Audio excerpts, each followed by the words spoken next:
right. Mido! The shot! It's smacked the bar though. There's Mido! Is it to Mido? كان في لاعب مصري مدربين أوروبا فضلوه على دروجبا وزلاتان إبراهيموفيتش، وبعد كام سنة اختفى تماما. مش عشان موهبته خلصت ولا عشان فشل في أوروبا، لكن عشان قرار واحد، لحظة عصبية ومكالمة تليفون قلبت كل حاجة. اللي ناس كتيرة ما تعرفوش إن ميدو وهو عنده 19 سنة كان أساسي في أياكس، وبيقعد زلاتان إبراهيموفيتش احتياطي ومرشح يبقى أغلى لاعب إفريقي في أوروبا. بس القصة مش عن موهبة ضاعت، القصة عن لاعب كان قريب قوي قوي من القمة. استنى، عشان اللي جاي مش عن كرة وبس، ده عن غرور، ضغوط وصدمات خلت أوروبا تقفل الأبواب ومصر نفسها تتقسم عليه. لو بتحب الكورة وحكاياتها فأنت مكانك معانا هنا. اعمل لايك للفيديو واشترك في القناة وركز معايا عشان هحكي لك قصة من أغرب القصص الكروية في تاريخ مصر. أحمد حسام ميدو ما كانش مجرد مهاجم موهوب طلع وعدى، لا، ميدو كان حكاية كاملة، حالة نادرة اتجمعت فيها الموهبة بدري قوي مع حلم أكبر من سنه ومع طريق احتراف مليان مطبات محدش كان مستعد لها. القصة بتبدأ يوم 23 فبراير سنة 1983 في حي المعادي الهادي في قلب القاهرة. طفل صغير اتولد في بيت الكورة فيه مش ضيف، دي صاحبة الدار. أبوه الكابتن حسام الدين وصفي، لاعب سابق في نادي الزمالك. يعني الكورة كانت موجودة في البيت قبل ما ميدو يعرف يعني إيه ملعب. ومن وهو صغير كل حاجة حواليه بتقول إن الطريق ده مرسوم، بس محدش كان متخيل إن الطفل ده هيجري في الطريق بسرعة تخض أي حد. ميدو ما كانش بس بيلعب كورة، ده كان حاسس بيها، عنده جرأة زيادة عن اللزوم، ثقة طفل شايف نفسه كبير قوي بدري، وموهبة تخليك تقف وتتفرج وتقول الولد ده مش طبيعي. بس الموهبة لوحدها عمرها ما كانت كفاية، وعشان تفهم ميدو بجد لازم تبص على الرحلة كلها، على اختياراته، لحظات الاندفاع، على القرارات اللي اتخذت بدافع الحلم أكتر من الحساب، وعلى كل محطة ساب فيها بصمة حتى لو قعد فيها قليل. من شوارع المعادي لملعب الزمالك، ومن هناك لعالم تاني خالص، عالم الاحتراف الأوروبي اللي النور فيه قوي بس الضغط أقوى. دي مش قصة لاعب جاب كام جون وخلاص، دي قصة شاب دخل عالم الكبار وهو لسه طفل، وجرب طعم الشهرة بدري ودفع ثمنها بدري قوي، وفضل اسمه حاضر في أي نقاش عن الموهبة اللي كان ممكن تعمل أكتر من اللي عملته بكتير. وخد بالك بقى، هنا الحكاية بدأت تاخد منحنى خطر. ميدو اتولد في بيت فاهم كورة، وده فرق معاه من بدري قوي. مش بس عارف يلعب، لا، فاهم يعني ايه التزام، يعني ايه احتراف. دخل ناشئ الزمالك، المكان اللي اتخرج منه اساطير واللي الناس كانت دايما تسميه مدرسة الفن والهندسة. ومن اول لمسة كان واضح ان الولد ده مش شبه اللي حواليه. طوله، جسمه، طريقته في التحرك، كله كان سابق سنه. متر 88 سنتي، قوة بدنية تخليك تنسى ان ده لاعب ناشئ. فكان طبيعي يتحط كمهاجم صريح، مهاجم تقيل تسلمه الكورة وهو ظهره للمرمى وتستنى منه حل. ومع كل ماتش كان بيطلع درجة بسرعة جنونية.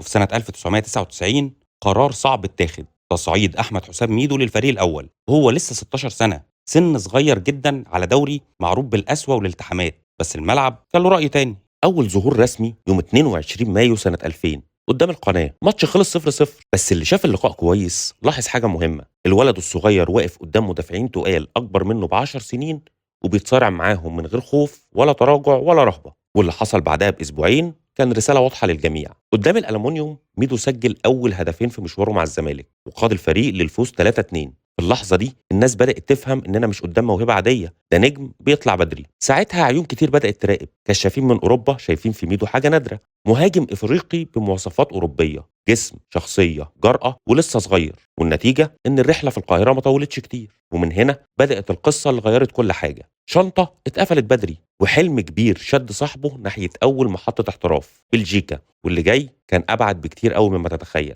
وهنا بقى دخلنا الجد، مش تجربة وخلاص. ميدو يسيب الزمالك ويسيب مصر كلها ويروح بلجيكا يلعب في جنت، لاعب عنده 17 سنة لسه طالع من دوري محلي، وفجأة يلاقي نفسه في بلد تانية ولغة تانية، كورة مختلفة، وحياة ما فيهاش حضن البيت. والصدام كان عنيف، حنين للوطن، وحدة، ضغط، لدرجة إن ميدو رجع مصر فعلا بعد فترة قصيرة، وكان ممكن الحكاية كلها تخلص هنا. بس في اللحظة دي ظهر دور الأب الحقيقي. حسام وصفي وقف وقفة حاسمة وقال بوضوح اللي بدأته لازم تكمله، مفيش هروب.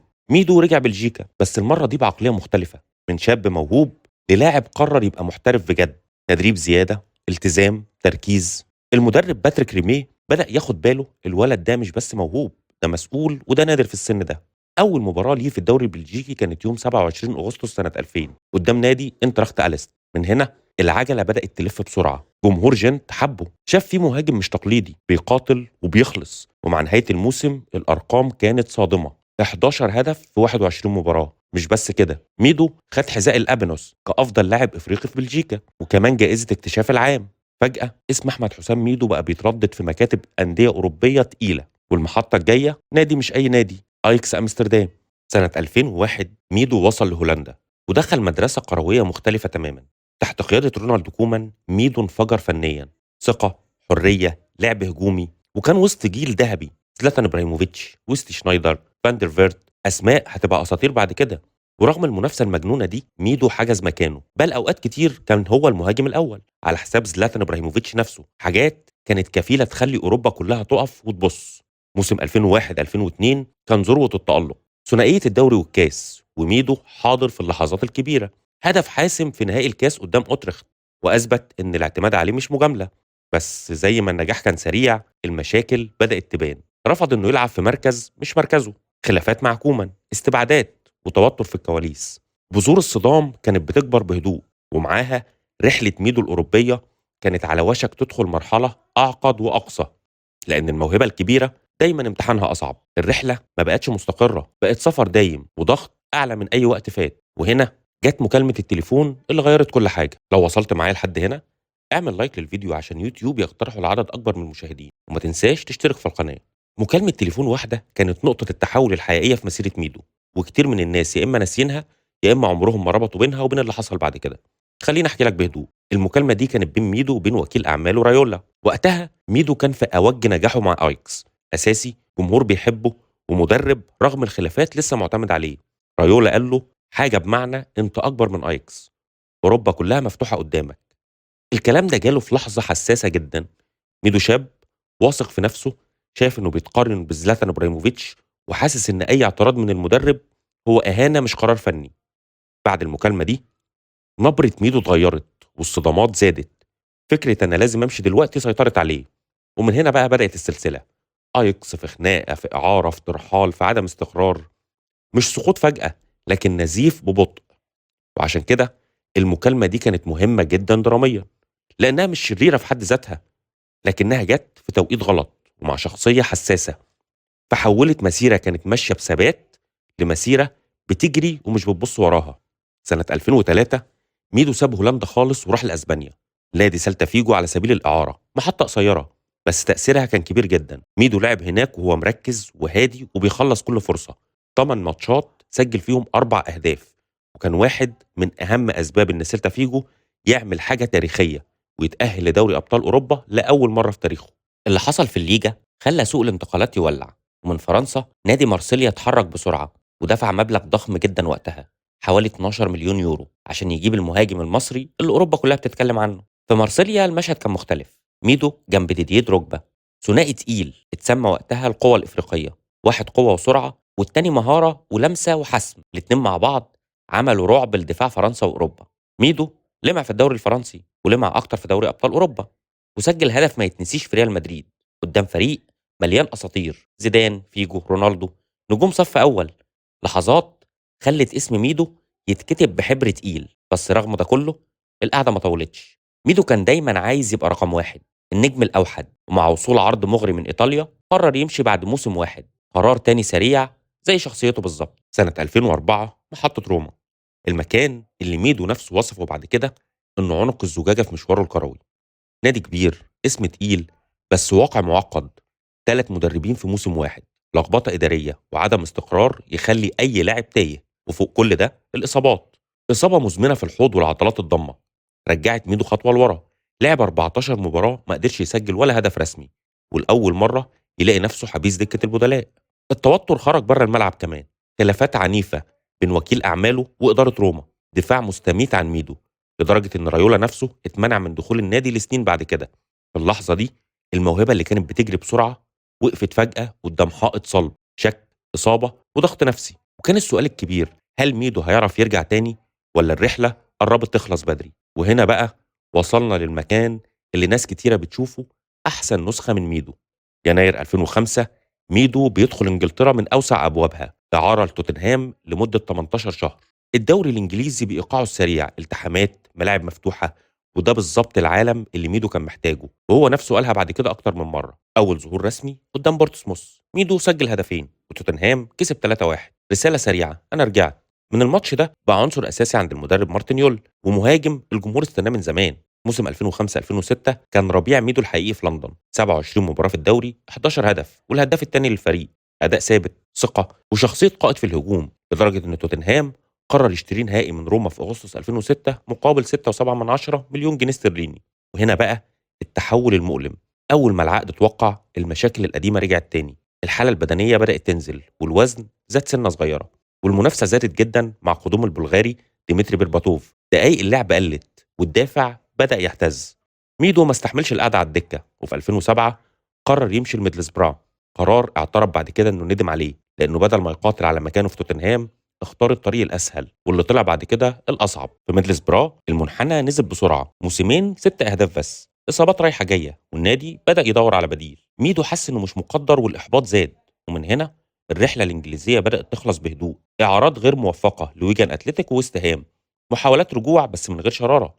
البريق اللي كان موجود في توتنهام اختفى. النهايه عوده قصيره لايكس، تجربه اخيره في الزمالك، وبعدين اعتزال هادي في فارنسلي من غير ضجيج، على عكس البدايه اللي كانت صاخبه. قصه ميدو في انجلترا كانت ملخص مسيرته كلها: موهبه ضخمه، لحظات تالق عالمي، وبعدين نزيف تدريجي بسبب اختيارات، اصابات، وصراع دايم مع النفس. والسؤال اللي بيفضل لحد النهارده: ميدو كان ضحيه الظروف ولا ضحيه نفسه؟ وهنا بقى دخلنا اكتر جزء جدلي في حكايه ميدو، الجزء اللي الناس لحد دلوقتي بتختلف عليه. ميدو مع المنتخب المصري كان دايما حالة خاصة. من بدري قوي سنة 2001 وهو لسه شاب صغير لبس تيشيرت المنتخب الأول تحت قيادة الكابتن محمود الجوهري. وقتها الكل شاف فيه مشروع نجم وقائد فني لجيل جديد.